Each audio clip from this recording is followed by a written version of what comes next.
asistencia. Me presento brevemente, soy Ángela Barriga, soy la líder del equipo de sistemas inteligentes de móvil, doctora en ingeniería informática. Y bueno, mi función hoy aquí es hablaros un poco de la biometría desde el aspecto técnico, pero sin entrar en detalles, más desde un punto de vista divulgativo, y contaros qué evolución ha tenido desde los inicios, como comentaba Alonso, hasta el día de hoy, y cómo en cada paso se ha ido premiando más y más la privacidad del usuario hasta el punto en el que se ha convertido como el eje central del desarrollo de la propia tecnología. Entonces, bueno, yo cuando empecé a preparar esta charla y buscaba imágenes, veréis que no hay nada de texto en las diapositivas prácticamente, buscaba una imagen para abrir. Yo lo primero que puse en Google Imágenes fue Biometrics. Y es curioso porque siempre te aparece todo muy tecnológico, todo así como muy de película, ¿no? Con estas mallas en la cara, muchos números rodeando, muchos gráficos. Pero la realidad es que todo esto empezó de una forma muy manual y muy arcaica.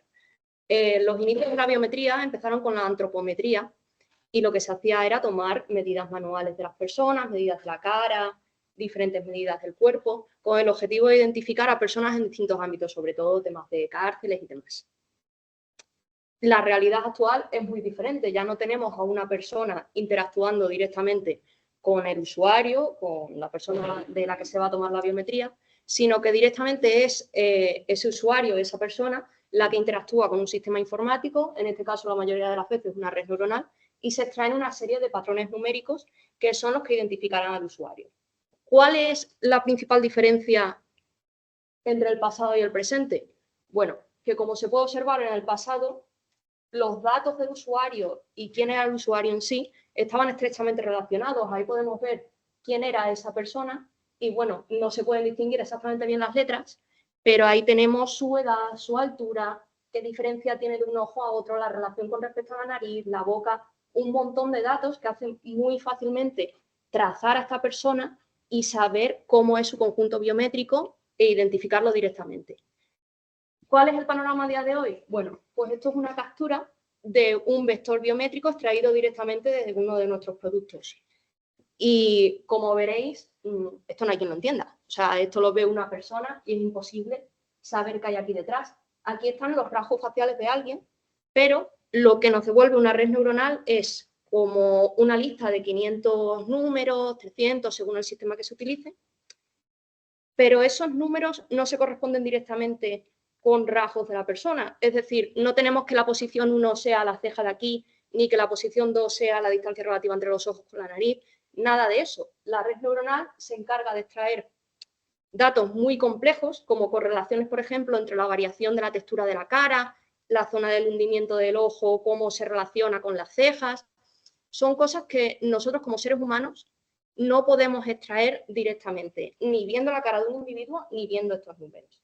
Entonces, bueno, ya simplemente por la naturaleza de cómo funcionan las redes neuronales actuales, podemos inferir que hay bastante privacidad, incluso desde el paso 1, que es extraer los vectores biométricos de una cara.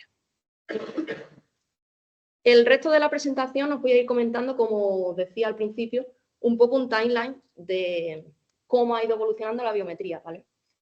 En un principio, como decía José Luis, el valor máximo estaba en ver que se podía identificar que un usuario era realmente él. Esto se hacía desde dos perspectivas. Por una parte tenemos lo que se llama 1-1, que es simplemente identificar que una persona es quien dice ser. Y por otra parte tenemos lo que se denomina como 1N, que es que tú dices, soy Ángela, y el sistema se encarga de buscar entre todas las personas que existen en una base de datos dada, quién realmente tiene más posibilidades de ser Ángela o de ser yo en este caso. Y bueno, pues durante mucho tiempo la calidad se medía así, ¿no? Cómo de eficaz es un sistema en verificar realmente la identidad de esta persona o de encontrarla entre un montón de identidades. El siguiente paso en esta evolución, porque bueno, por supuesto, como cualquier tecnología, es susceptible de sufrir ataques. Y el problema realmente no es sufrir ataques, sino saber prevenirlos, tenerlos estudiados y poder responder cuando estos ataques aparecen. El primero de los ataques y el que suele ser más común son los denominados ataques de presentación o analógicos o físicos. Estos consisten en que una persona utilizando distintos tipos de artefactos, se hace pasar por otra persona intentando suplantar su identidad, en este caso a través del rostro. Los ataques más comunes suelen ser pues, un ataque que se suele llamar de impresión, print attack, en el que alguien imprime tu cara directamente y la pone en la cámara. Si no hay un sistema por detrás que se encargue de identificar si esa cara tiene textura de papel, si existe vida, si no existe vida, pues ese ataque cuela. Pero la cosa es estar preparado. Aparte de papel, también se pueden utilizar pantallas, que es lo que se conoce comúnmente como screen attack. En este caso, pues es tan simple como presentar una tablet, presentar un móvil, presentar cualquier tipo de pantalla. Y luego, bueno, ataques de máscara. Existen distintos tipos de máscaras, algunos de resina más complejos, otros un poco más burdos de papel, incluso imprimir en 3D la cara de la persona y ponerla. Pero lo importante es que estos ataques llevan dando vueltas muchos años y estamos preparados para prevenirlos. Al final, igual que se utilizan redes neuronales para extraer los datos de la cara y demás, también tenemos un conjunto de redes específicamente entrenados para cada uno de estos tipos de ataques y estamos preparados para prevenirlos. De hecho, bueno, es curioso porque aquí a priori parece muy burdo y siempre que se habla de robar identidad, ¿no? Volvemos a esos vectores de números que yo comentaba al principio. Y la gente como que piensa que tú puedes coger un vector de esos y automáticamente eso es como si te encuentras el DNI de alguien por la calle, ¿no? Que vas a coger esos números y de ahí vas a extraer la cara de la persona, la vas a reconstruir. Hacer eso es complicadísimo. Y la realidad es que cuando alguien quiere hacer un ataque, aquí me juego lo que sea, que prácticamente todos tenemos nuestra cara en Internet. Si no es en una red social, es en algún tipo de publicación que ha habido, de periódico, lo que sea, pero las caras de la mayoría de la población están en Internet y si alguien quiere realizar un ataque suele ser a través de estos medios. No suele haber ataques tecnológicos muy complicados por detrás. Y estos son bastante más sencillos de prevenir. La siguiente escalera, el timeline de la biometría, serían lo que denominamos ataques digitales o ataques de inyección. Aquí los ataques van un paso más allá y son de índole un poquito diferente. Aquí la persona no coge un elemento físico para hacerse pasar por ti, sino que aplica una serie de técnicas como podría ser un face swapping, cambiarte la cara directamente de forma digital, los tan conocidos y temidos deepfakes. Y aquí lo que se hace, en vez de mostrárselo directamente al dispositivo de captura, es que se inyecta en mitad del proceso. Se crea como una especie de cámara virtual que se cuela en el proceso y se coge como si fuese el flujo bueno. Lo bueno es que al saber cómo funciona, también podemos prevenirlo.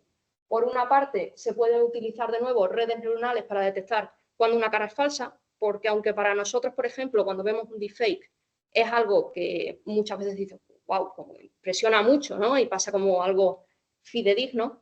Cuando tú eso se lo pasas a una red, es capaz de ver en los patrones de la cara cosas que no cuadran. La geometría de por aquí empieza a fallar, porque al final lo que se está aplicando es una máscara de la cara de otra persona. Se ve que la iluminación no es consistente, porque lo que estás haciendo es pues, poner dos imágenes tomadas con una iluminación completamente diferente y eso a una red neuronal enseguida le chirría. Y bueno, y más allá de esas técnicas de reconocimiento, como generalmente lo que se hace es inyectar información en mitad de un flujo de una forma extraña, esa inyección también se puede detectar por diferentes vías.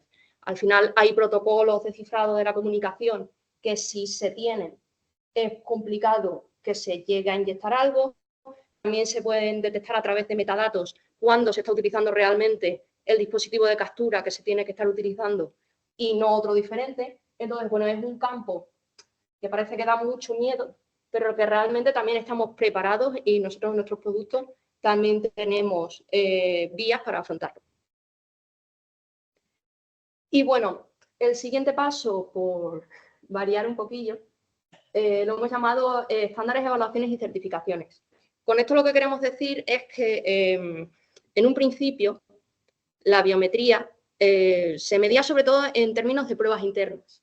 Se hacían baterías de pruebas de, oye, pues mira, nuestra tecnología funciona muy bien, tenemos X tasa de acierto de detección, tenemos X tasa de acierto con diferentes tipos de ataques, pero ahí se quedaba la cosa y eso ya no es suficiente. No es suficiente y está bien que no sea suficiente, porque al final necesitamos un sistema en el que se garantice que realmente lo que le está llegando al usuario final y al cliente tenga una calidad. Y para eso, bueno, pues para empezar tenemos las normas ISO. Existen varias normas que regulan y marcan cómo tienen que ser distintos aspectos de la biometría, desde cómo es un vector biométrico, cómo debería ser un vector biométrico, hasta cómo debería ser el flujo de captura desde la cara del usuario hasta el final. Por poner un ejemplo, la ISO 24745, que se renovó hace prácticamente nada, comentan cómo tiene que ser un vector facial o, bueno, un vector biométrico de cualquier índole cuando ya está en un sistema. Ese vector, esos datos, tienen que ser confidencial, por supuesto. Esos datos no pueden ser accesibles por cualquiera en ningún momento y el usuario tiene que tener derecho sobre sus datos siempre. Tiene que ser, tiene que premiar todo el tiempo la premisa de no linkabilidad. Esto quiere decir que tú, una vez has extraído las características biométricas de una persona, tú no puedes saber que esa persona es ella solo viendo ese vector.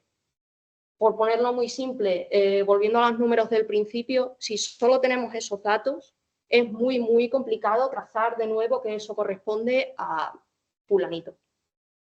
Y esa premisa es súper importante porque al final, cuando se empiezan a cruzar bases de datos y demás, es lo que prima para mantener la seguridad de que esa persona no se le puede trazar de dónde viene, en qué contexto se ha capturado su información, etc. Y bueno, por último, lo que marca la ISO es que los vectores tienen que ser irreversibles. Esto quiere decir que una vez han extraído los datos biométricos, una vez tenemos esos números, no se puede reconstruir el recurso biométrico a partir del cual se han extraído. En este caso estoy hablando de la cara, pero esto también podrían ser huellas dactilares, podría ser voz, podría ser cualquier elemento de lo que constituye la persona. A partir de esos números no se tiene que poder reconstruir una cara y eso a día de hoy existen técnicas para evitarlo a toda costa. Y si se pudiese reconstruir es enormemente complicado sacar lo que es la totalidad de la cara de uno de estos elementos. Y se ha ido un poquito lo de la ISO, pero aquí os enseño un poco cómo es el flujo que seguimos en móvil para diseñar productos biométricos, cómo es nuestro sistema de biometría. Este diseño está basado también en lo que marca la ISO y básicamente, bueno, tenemos como un módulo que es un sistema de captura, con eso es con lo que interactúa el usuario. La cara del usuario o su información biométrica entra a través de ese sistema de captura. En el sistema de captura, por una parte, detectamos los ataques de presentación y también detectaríamos los ataques de inyección. Una vez se pasa ese filtro de ataque, se pasa al procesado de la señal. En este caso nos referimos a extraer lo que es la información biométrica de la propia cara y ya pasaríamos al módulo de comparación en el que comparamos si ese vector biométrico se corresponde con lo que nosotros tenemos almacenados en la base de datos de otro usuario. Al final recordemos que lo que estamos haciendo es intentar verificar la identidad de alguien que está como iniciando sesión con nuestro sistema. Y finalmente tenemos un módulo de toma de decisión en el que por una parte pues tenemos en cuenta si ha habido un ataque, si no ha habido un ataque, si ha habido algún fallo a lo largo del proceso y si esa persona se corresponde con quien dice que está haciendo. Y ya finalmente pues se verifica la identidad. Asimismo, más allá de todas estas normas marcadas por la ISO, que he puesto un par de ejemplos, pero hay bastantes más, nosotros trabajamos con distintas evaluaciones y distintos estándares, porque bueno, al final cada vez se piden más. Ya no vale con decir mi tecnología es buena, sino que hay que demostrarlo con que otra gente también dice que tu tecnología es buena. Desde el NIST existen una serie de evaluaciones que miden distintos aspectos de la biometría.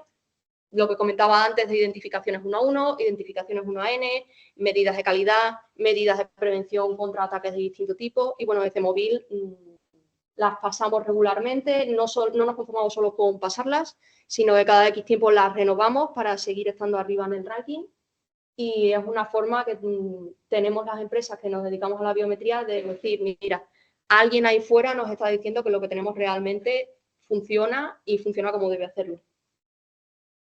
Y un poco en esta línea también, uno de nuestros productos está incluido en el catálogo de productos y servicios de seguridad, las tecnologías de la información del Centro Criptográfico Nacional. Para estar en este catálogo hay que pasar la llamada certificación LINCE, la Certificación Nacional Esencial de Seguridad.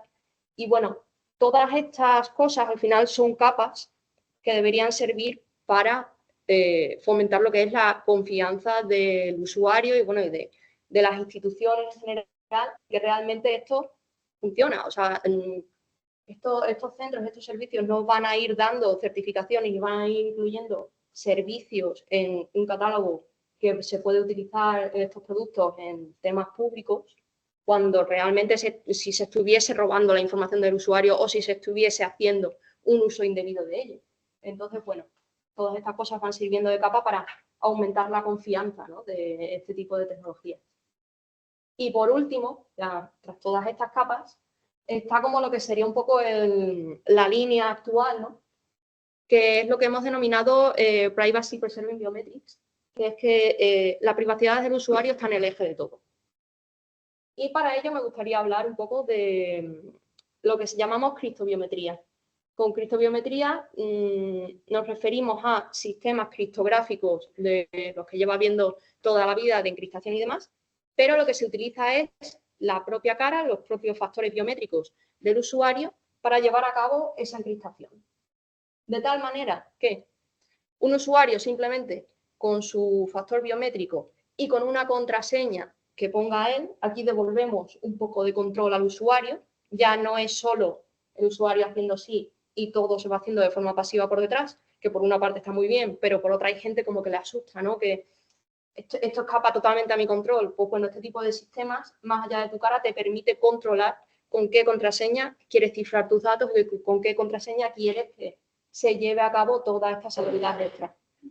Y bueno, con estas dos cosas se llevan a cabo una serie de cálculos polinómicos y demás, y lo que se consigue es como una especie de caja fuerte, que nosotros llamamos Vault, en el que la identidad del usuario queda guardada y encriptada de tal manera que es completamente intrazable. O sea, más allá de ese vector numérico que yo enseñaba al principio, aquí lo que se obtiene son como una serie de cálculos polinómicos al final, en la que no hay manera de sacar de dónde ha venido eso. Y la única forma de poder abrir esta caja fuerte y decir, vale, esta es la identidad de este usuario, es proporcionar un vector biométrico que sea lo suficientemente parecido al vector biométrico original como para deshacer todos esos cálculos biométricos previos y polinómicos. Pero si no, no hay forma de abrirlo. Y bueno, desde Móvil estamos trabajando ahora sobre todo con este tipo de técnicas porque creemos que, bueno, que son el futuro. Son técnicas que funcionan muy rápido, que le dan un control extra al usuario, que nos permite un poco customizar, ¿no?, esa seguridad para que el usuario sienta un poco que está en control. Y bueno, como conclusión, lo que ya has hablado en la introducción, la biometría es una tecnología muy cómoda que puede cumplir una función muy buena en proveer servicios a las personas independientemente de dónde estén, de en qué situación se encuentren. Es algo muy accesible porque al final el smartphone está en absolutamente todos los países del mundo, incluso aquellos que no han tenido tanto acceso a lo que viene a ser un ordenador de sobremesa o los portátiles. Y, hombre, evidentemente es una tecnología que hay que usar con precaución, con responsabilidad y ofreciendo unas garantías al usuario, pero que realmente tiene más pros que contras. Estos escenarios que les gusta tanto a Hollywood y a las novelas vendernos de Gran Hermano y de que el gobierno nos espía y demás, pues, hombre, a lo mejor lo hacen por otros medios, pero desde luego con estas cosas no es tan fácil hacerlo, ni me parece a mí que sea lo adecuado dado los contextos en los que se aplica.